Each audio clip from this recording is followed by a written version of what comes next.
Hello my friends, welcome to comics my life channel. और आज हम आपके सामने पेश करने जा रहे हैं थ्रिलर और सस्पेंस की भरी एक और शानदार कॉमिक्स, जहरीली दौलत। अगर चैनल पे फर्स्ट टाइम आए हैं तो चैनल को सब्सक्राइब कर लीजिए ऐसी ऑसम कॉमिक्स के लिए। तो चलिए शुरू करते हैं थ्रिलर और सस्पेंस की भरी कॉमिक्स, जहरीली दौलत। देख सकते हैं कवर पृष्ठ। Thriller, horror, suspense. ये कवर आर्ट की बात ही कुछ और थी, मज़े आते थे इसको देख के। जहरीली दौलत।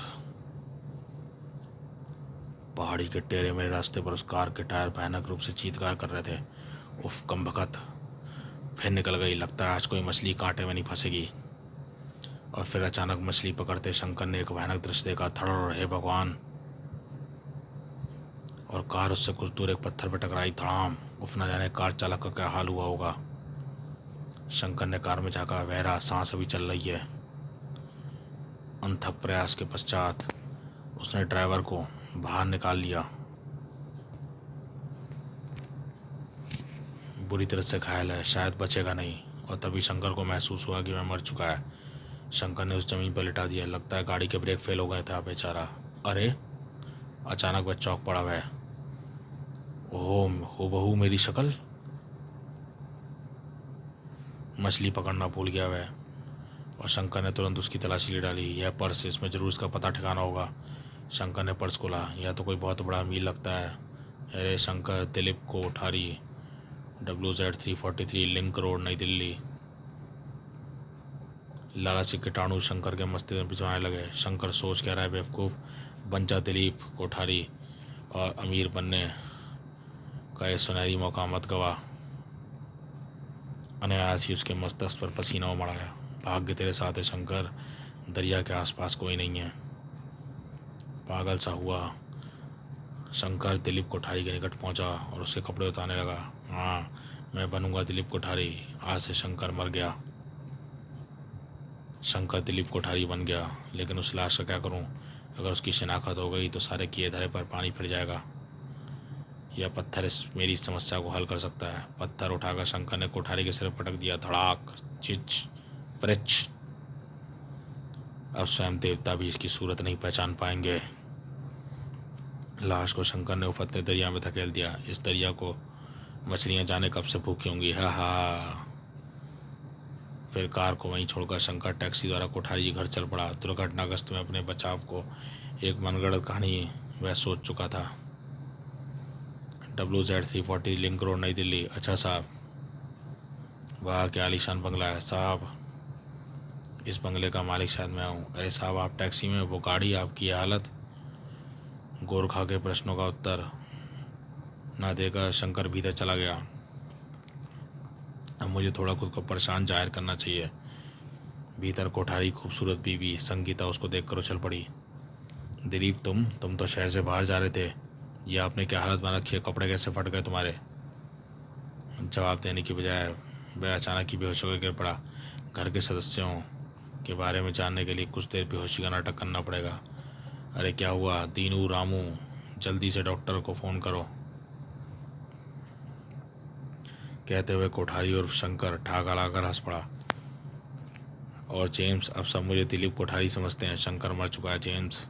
शंकर के साथ 3 दोस्त हैं, रॉकी, जेम्स और प्रीतम। प्रीतम बोला, और अब तुम्हें संगीता के कत्ल की ज़रूरत महसूस हो रही है ताकि करोड़ों की जायदाद कोई वारिस ही न रहे। हाँ, मैं सारी जायदाद बेचकर विदेश चला जाना चाहता हूँ। लेकिन शंकर, इस काम में तुमने हमारी मदद ली है। हमें धोखा देने की कोशिश मत करना। बेवकूफ़ों का, संगीता की मौत के बाद जायदाद का बराबर का हिस्सा होगा। सहसा रॉकी ने कहा। कार रोक दो प्रीतम। क्या सपेरों की बस्ती आ गई? हाँ, हम इसी सपेरे की झोपड़ी के सामने खड़े हैं। कुछ ही देर में चारों भीतर गए थे। हमें हमसे देर तो नहीं हुई झुमरू? नहीं, तुम सही वक्त पर आए हो। मैंने सारी तैयारियां कर ली हैं। तुम चारों उधर बैठ जाओ। चारों बैठने के पश्चात अब मैं इस पिटारे को खोलने जा रहा हूँ। ध्यान रहे, यह देखकर कोई डरे नहीं। यह मंत्रों से बधी नागिन है। मेरे आदेश के बिना यह हिल भी नहीं सकती।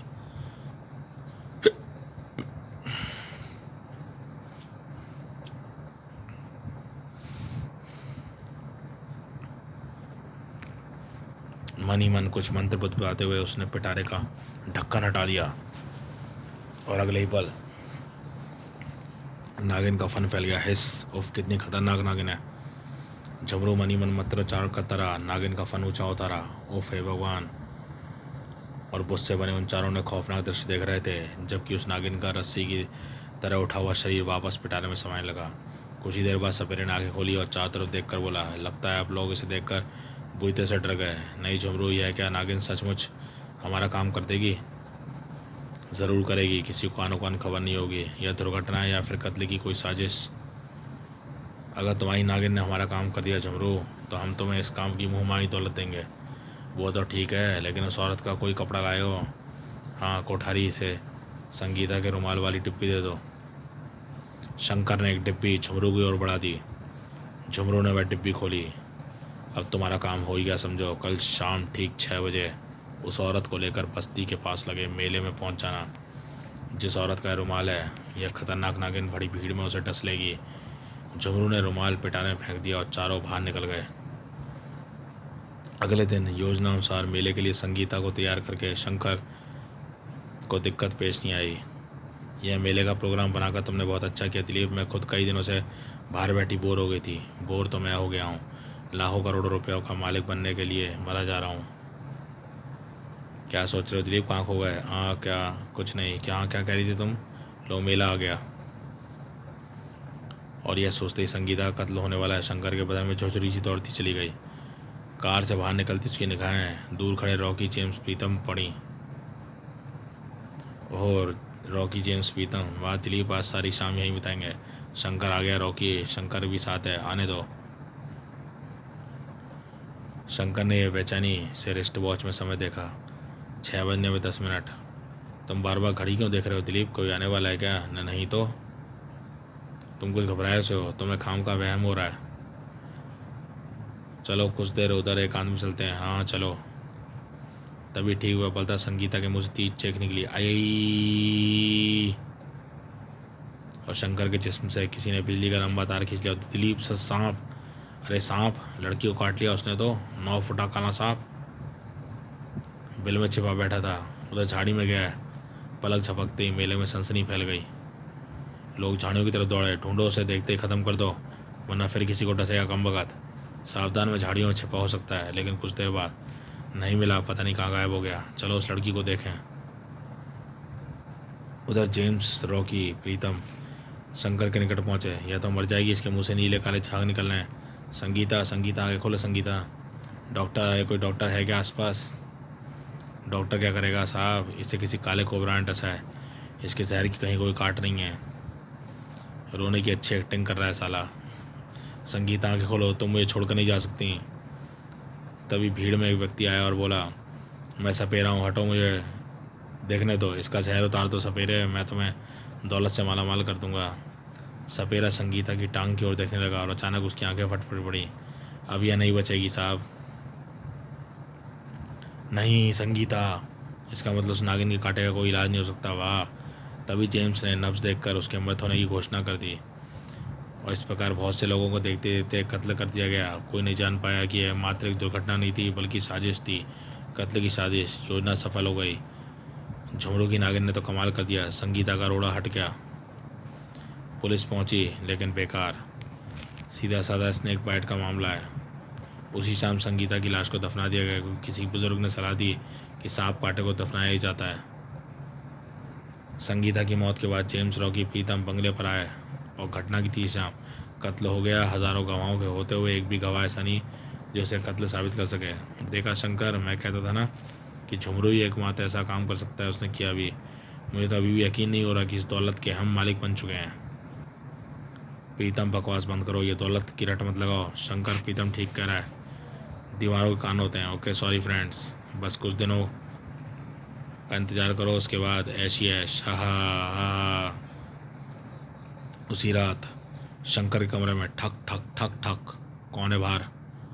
दरवाज़ा खोलते ही शंकर का दिमाग झंझना उठा। क्यों रह गए ना भौचक के? तो तुम? संगीता भीतर आ गई। तो तुम बाहर कैसे आ गई? कौन हो तुम संगीता नहीं हो? मुझे जीवित देखकर हैरानी हो रही है दिलीप, लेकिन यह सच है, मैं बच गई हूँ। वही संगीता हूँ मैं। तुम्हारी संगीता, नहीं उफ तुम्हारी आंखें।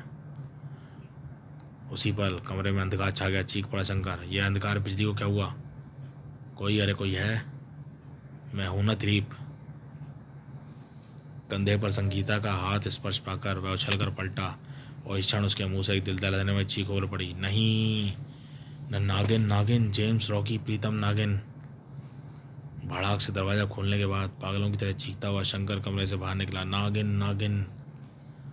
रॉकी ने झपट कर शंकर की आवाज, क्या हुआ, क्यों चिल्ला रहे हो, कहाँ है नागिन? उधर मेरे कमरे में, उसने मेरे होठों को भी स्पर्श किया था। तुम जरूर कोई सपना देख रहे हो। मेरी गलतफहमी थी जो तुम्हें झुमरू सपेरे के पास ले गया। चलो देखें।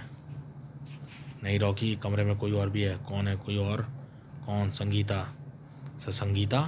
मानो बम फट पड़ा हो। फिर तो शंकर के लाख रोकने पर भी वे तीनों उसके कमरे में जाने से न रोक सके। वह रही बेड पर। यह कैसे हो सकता है? असंभव, नामुमकिन। जेम्स ने आगे बढ़कर झंझोड़ा, ए उठाओ, कौन हो तुम? सोने दो, बड़ी गहरी नींद आ रही है। अरे उठती है नहीं, यह बिस्तर सही उठाकर तुझे बाहर फेंकूं। कौन है तू? संगीता। कौन हो तुम लोग? तुम्हें यहाँ पहले कभी नहीं देखा। दिलीप, कौन है ये लोग? पहले ये बता कि तू कौन है, वरना उतार दूंगा चाकू तेरे सीने में। पक जल्दी। मैं संगीता हूँ। दिलीप, तो मैंने समझाते क्यों नहीं? उफ।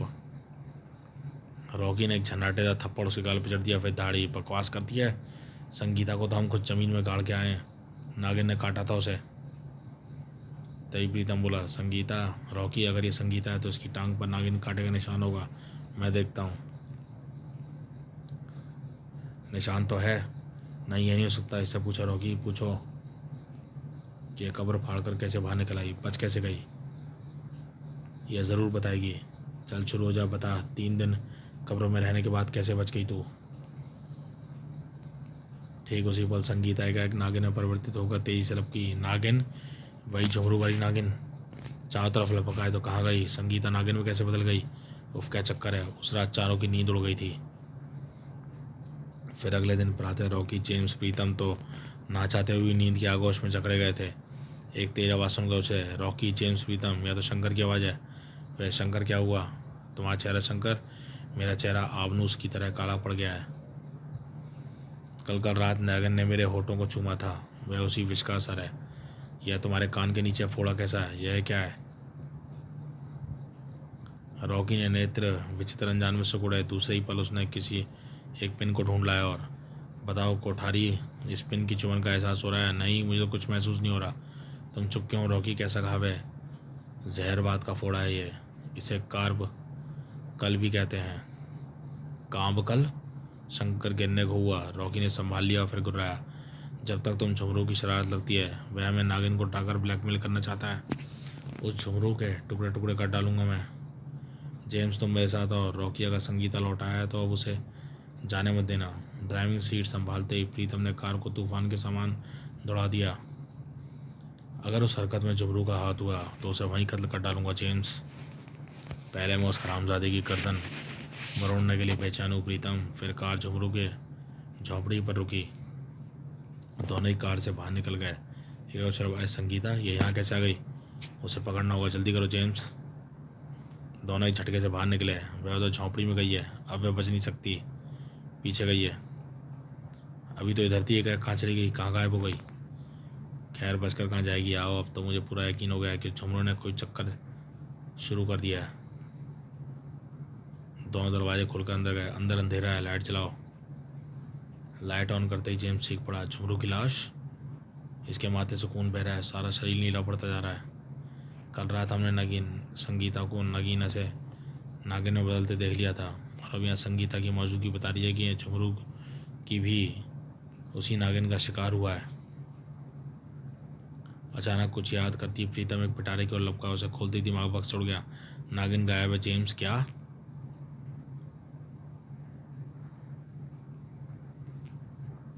इसके पूर्व भी संगीता बंगले में पहुंचकर रॉकी और शंकर पर आक्रमण कर दे। हमें वहां पहुंचकर उसे हकीकत बतानी चाहिए। जल्दी चलो। उफ, मेरा तो यहाँ दम घुट रहा है।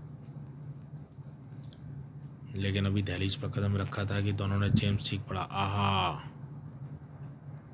क्या हुआ? नागिन! भागो प्रीतम। दूसरे पल नहीं। मौत की दहशत से चीखते प्रीतम कार में सवार हुए। गियर बदलकर एक्सीलेटर पे तब से चला गया। मुझे जल्दी जल्दी यहाँ से जगह छोड़ देनी चाहिए। आंधी तूफान के समान कार दौड़ाता पहाड़ी रास्ते पर पहुंच गया और फिर सामने आते ट्रक को देखकर उसने ब्रेक मारने चाहे तो होश खराब हो गए। उफ, ब्रेक पैडल तब क्यों नहीं रहा। दूसरे पल उसकी निगाहें ब्रेक पैडल की ओर घूम गईं। यही पल था जब प्रीतम के हाथ में स्टीयरिंग छूटी। नागिन नहीं, उछलकर वह पिछली सीट पर जा गिरा। और वही पल था जब और अधिक खतरनाक था। डावाडोल हुई कार सीधी ट्रक से टकराई। भड़ाक।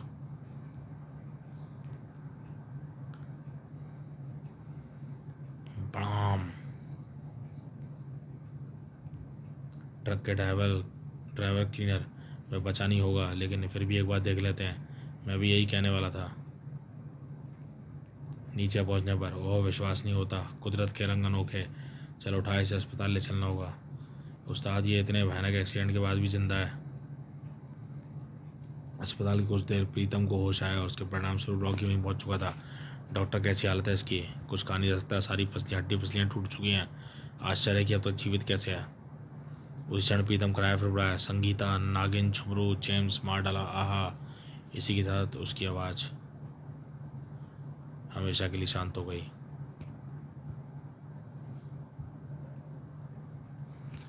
डॉक्टर ने फुर्ती के साथ उसकी नब्ज टटोली, फिर गंभीर स्वर में बोला, sorry mister, he is no more. ओहो।